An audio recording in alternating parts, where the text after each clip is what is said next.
Salut les maniaques! J'ai vu sur la chaîne Shadows L'Enfant Miroir de Philippe Ridley, un film de 1990 qui est connu aussi en France sous le titre de L'Enfant Cauchemar et qui est sorti en Blu-ray chez l'éditeur Extra Lucid Film. L'histoire, c'est celle de Seth, un petit garçon de 8 ans qui vit dans un trou paumé où il n'y a que des champs de maïs à perte de vue et pas beaucoup d'habitants.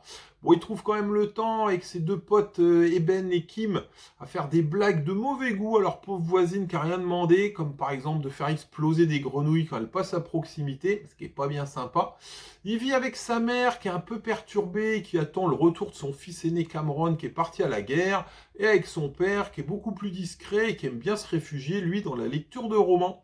Et là, en ce moment, il y a un roman sur les vampires. Et ben, il n'en faut pas plus pour que l'imagination du petit garçon, elle se mette en branle et qu'il s'imagine que sa voisine un peu chelou, bah, ça serait peut-être un vampire. Bon, toute ressemblance avec deux films des années 80 est ici purement fortuite, hein. Dans le même temps, dans la région, on a des inquiétantes disparitions d'enfants et ça commence à affoler la faible population et le shérif. Alors L'Enfant Miroir, c'est le premier film de Philippe Ridley, un réalisateur très peu prolifique puisqu'à l'heure actuelle, 2025 donc, il n'a réalisé que 3 films. L'Enfant Miroir en 1990, Darkly Noon en 1995 et Heartless en 2009. Avec L'Enfant Miroir, Philippe Ridley nous livre un film que moi je classerais dans la catégorie insolite.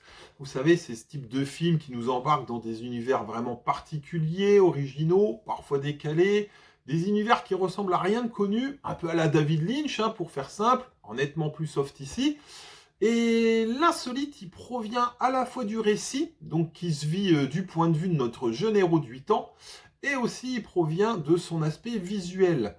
Alors Philippe Ridley, il a étudié la peinture et il s'est inspiré de pas mal de peintres pour composer ses plans, ses décors, qu'il filme comme si on était en présence de véritables peintures, avec des couleurs très contrastées, ce qui fait qu'on a vraiment un univers onirique qui se déploie devant nous et c'est vraiment très réussi.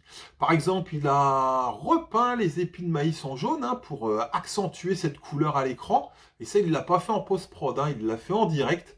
Et ça nous donne vraiment des images picturales d'une beauté assez époustouflante, vous verrez. Donc visuellement, c'est vraiment très beau et c'est sublimé par la très belle partition musicale de Nick Becca, un compositeur que je ne connaissais pas. Et ça donne vraiment des séquences pleines de lyrisme et de poésie, mais qui sont contrebalancées par la noirceur des événements proposés et par la solitude de l'ensemble des personnages principaux. On n'a aucun personnage du film qui respire la joie de vivre. Ils sont tous limite dépressifs. On a la mère du petit garçon qui, elle, elle ne supporte plus son mari et elle attend juste que son fils aîné rentre de la guerre. Son fils aîné qui sera joué par Viggo Mortensen. On a le mari, donc lui, il supporte plus de se faire engueuler par sa femme, donc il se replie dans la lecture de romans. On a la voisine qui est tout le temps vêtue de noir parce qu'en fait elle a perdu son mari et donc elle n'arrive pas à surmonter ce deuil. On a le père d'un ami de Seth qui lui est alcoolique et qui pense que si son fils a disparu, c'est de sa faute.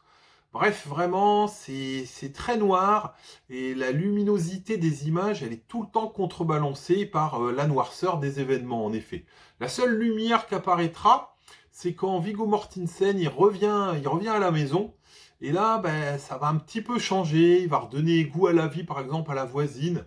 Mais dans l'ensemble, c'est quand même pas très gai.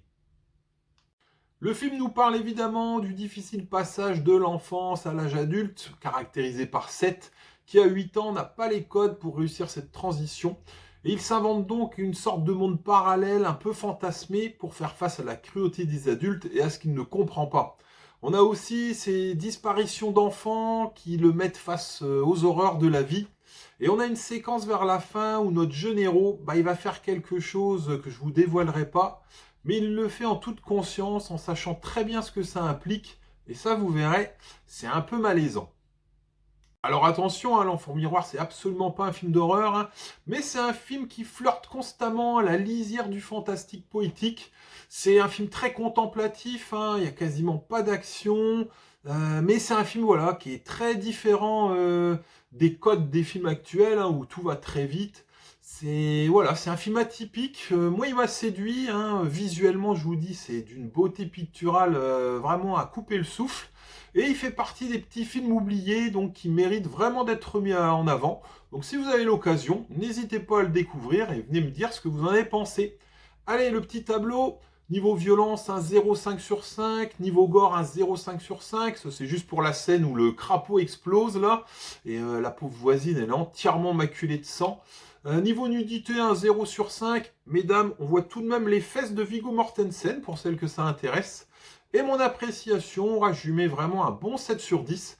Parce que c'est vraiment original, atypique, d'une splendeur picturale incroyable. Et voilà, c'est différent et donc ça mérite d'être vu. Allez, si la vidéo vous a plu, vous likez, vous commentez, vous partagez, vous vous abonnez à la chaîne et on se donne rendez-vous la semaine prochaine. Ciao!